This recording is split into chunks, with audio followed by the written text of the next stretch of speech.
Hey guys, this is Joel from the Fincastle Pokemon Gym. We've been run to death with our business for the last month, and I've hardly had time to play, much less making a video, so sorry for that.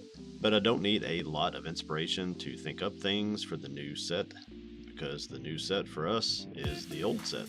As Logan established himself as one of the top juniors in North America way back in 2011, 2012, we exited the Heart Gold Soul Silver era and entered the Black and White era. And here, almost 15 years later, we're right back there. Which takes me back to the early days of our leagues, where we tried to help kids that wanted to play and be competitive do so with the limited resources they had, because the one thing that holds true as much now as then is that unless their parents got involved and played with them, young players struggled to be successful. The best we could do was take the few cards they had and supplement them with our own supply, and that forced us to be creative because we didn't have unlimited cards ourselves. And as I've always said, consistency wins. And today I'm giving you 3 examples of current decks from the new Black and White stuff that are very similar to the ones we built back in the day. Now note, these are not going to take the next regional by storm by any means, but if you are new and want to try the game out without spending much money, these are a good sampling of strategies to get you started and give you a taste for different ways to play the game, kind of better than starter decks, if you will. So let's look at the first one. I use cards like Emolga, specifically the one from Dragons Exalted and later reprinted in Legendary Treasures, all the time back then as a setup Pokemon, and we got almost the exact same card in Black Bolt. The only difference is the weakness and resistance. But it lets you get 2 basics onto your bench, and it has free retreat. And that's all it does, that's all it needs to do. And I'm using it in the first 2 lists that I'll show you. Now here, in this Kyurem EX list, it helps you get out the only other Pokemon in the deck, which is Kyurem EX and Whimsicott EX. And the idea here is so simple that a 6-year-old can play this thing. You use Whimsicott EX's attack, called Energy Gift, to attach 3 energy, and then you attack with Kyurem EX. Kyurem EX's Blizzard Burst is unfortunately massively underpowered, as is his HP at only 230. I've never understood why we get a card like Rabsca EX with 250 HP, but legendaries get such weak representation. But it's always been like that. But anyway, Blizzard Burst does 130, and then it does 10 damage to each of your opponent's bench Pokemon for each prize your opponent has taken. So it doesn't do anything initially, but it does build as the game goes on. Now there probably is a more competitive deck here with maybe the Turbo Energized TM, this same weak Kyurem EX, and the Dusknoir line, but right now we're keeping things cheap and simple. At max, Kyurem is hitting for 130 and 50 to each of your opponent's bench Pokemon, which is easy to set up and consistent, but unfortunately just not that strong. That's also why I went with 4 Air Balloon and 4 of the supporter Fennel. I figured if you can retreat and attack with multiple Kyurem while healing off damage with Fennel, you can prolong things long enough to keep them interesting. And that's really all this one does. But it's a good place to start. It's a simple, fun, introductory deck to play around with, which is a nice transition into the next one, which is the new Zoroark and the new Terrakion. Now, while the first deck teaches you energy acceleration and setup, this one takes you into simply countering everything your opponent has. As you can see, Emolga is there for that opening consistency, and is still handy later as a free retreater to send up at the beginning of your turn. But the deck focuses on the new Zoroark from White Flare, which is a mishmash of the old Black and White Zoroark and the Breakthrough one. But this one has Foul Play, which is the main attack to focus on, which for an Ignition energy lets you do whatever your opponent's active Pokemon's attack is, which is excellent against all the EXs at the moment. I'm talking like Grimmsnarl, Pikachu, Gardevoir. Actually, one hits Gardevoir. Dragapult, Charizard, Blaziken, Archaludon, Hops, Zacian. The only thing it's ineffective against is Raging Bolt and Goldingo, in which case you can use Mind Jack.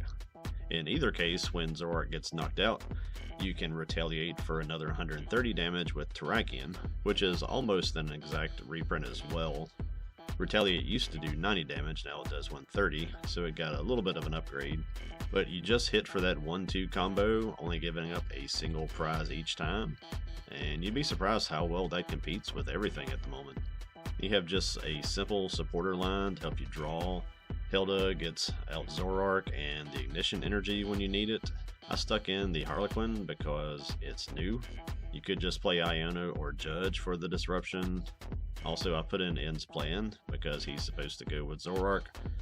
Poppy is a better version of End's Plan, but having a small child dressed like a pioneer woman just feels kind of weird, so we'll just use the N.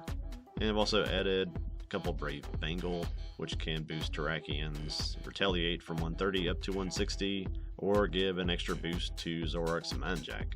Again, the deck is very simple. It's definitely a step up over the Kyurem deck, but it takes you into that next level of strategy. I've got one more deck to show you. That's going to be Misty's Gyarados.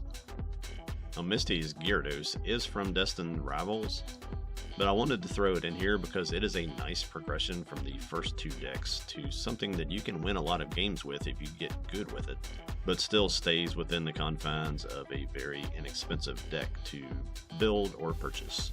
I do play this deck a lot online, and I'll say that I am rarely defeated by someone with this deck. I either maul them quickly into a concede, or I deck myself out. So this is a true, if you ain't first, you're last, Ricky Bobby type deck, because if I can't beat you, I will not let you beat me. I'll just nuke myself. Gyarados, for 1 energy, discards the top 7 cards of your own deck and does 70 damage for each Misty's Pokemon you reveal. Now, the idea for decks like this is to get set up, put Pokemon back into the deck, so that at some point it's nothing but Pokemon. Then over a couple turns, you just blow up everything your opponent has and you win. Now, that whole effort is aided by Psyduck, who once you bench, you may place on top of your deck in exchange for discarding the bottom card of your deck. Now, I try to minimize losses from that discarding with the supporter Rika. Rika lets you look at the top 4 of your deck. You put 2 of those cards in your hand and 2 on the bottom.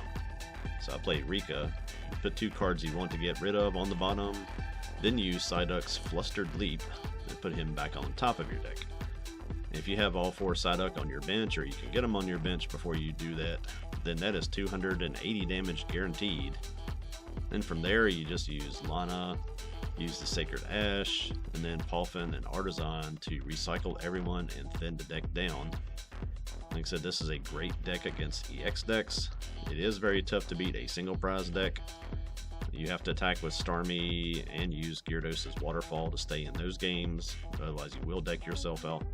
I played this one enough to recognize that it probably does not rise to the level of getting its own deck profile, but if you're getting into the game for the first time, or returning to it from years ago, like when Black and White first came out, I thought these 3 decks would be something to consider for playing at home, or with your friends at League, or online with other friends.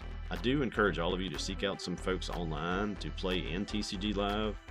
Just message each other and decide what to play, so you can get out of the pattern of logging on and playing the same dang deck 8 times in a row, because that becomes mind-numbing after a while, and it makes it difficult to stay interested in the game. Now, that's all I had time to get ready for this evening. Check back this Thursday, the 14th, and I will give you my play for Worlds, which takes place from the 15th to the 17th this weekend in California. Until next time, be not afraid. Later.